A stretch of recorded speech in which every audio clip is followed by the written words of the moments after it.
तो अगर मैं आपको एक चैलेंज दूं कि जहाँ भी आपको रेनबो दिखे आपने उसका एंड ढूंढना है, तो क्या आप ये चैलेंज एक्सेप्ट करोगे? ये हमारा फैक्ट नंबर 1 कि अगर आप ये चैलेंज एक्सेप्ट करते हो तो ये एक बहुत बड़ी बेवकूफ़ी होगी, क्योंकि आप रेनबो का एंड कभी भी ढूंढ नहीं सकते। क्योंकि रेनबो जैसे ही आप आगे जाएंगे रेनबो भी आपके साथ ही आगे चलती जाएगी, क्योंकि रेनबो एक्चुअली आपकी विजन पर डिपेंड करती है। आप जहाँ पर खड़े होंगे ऑटोमेटिकली रेनबो वहीं पर उसी के लिहाज से एडजस्ट हो जाएगी। तो अब हम चलते हैं अपने फैक्ट नंबर 2 पे।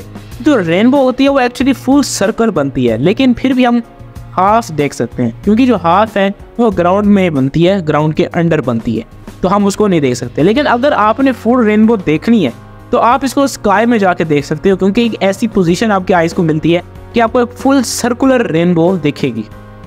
तो अब ये हमारा फैक्ट नंबर 3 और वो ये है कि हमारी अर्थ ही सिर्फ वो अकेली जगह है, अकेला प्लेनेट है जहाँ पर आप रेनबोज को देख सकते हो।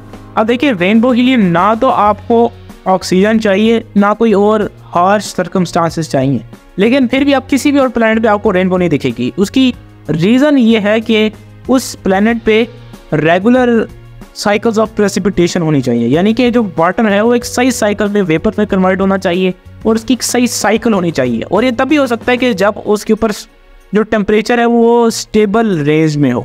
अगर हम जुपिटर में देखें तो जुपिटर में एक्चुअली क्लाउड्स भी हैं और बाकी चीज़ें भी हैं, लेकिन वहाँ का जो वाटर है वो इतनी उसकी जो प्रेसिपिटेशन की साइकिल है वो इतनी रेगुलर नहीं है कि वहाँ पर आप रेनबोज को देख सकें। और दूसरी बात ये कि वहाँ से अगर हम सन की रेज़ को देखें तो सन की रेज़ जो है जितनी दूर जाती है उतनी जो पावर है वो लूज़ करती जाती है। तो अगर वाकई साइकिल ऑफ प्रेसिपिटेशन रेगुलर हो भी सही जुपिटर पे, तब भी आपको रेनबो बहुत ही ज़्यादा वीक दिखेगी, क्योंकि जो लाइट होगी उसका एंगल ही वो नहीं बनेगा जो अर्थ के ऊपर बनता है।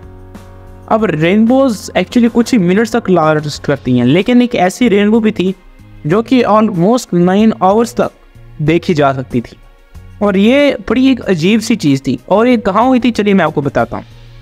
ये रेनबो जो है ये ताइवान में देखी गई थी 2017 में।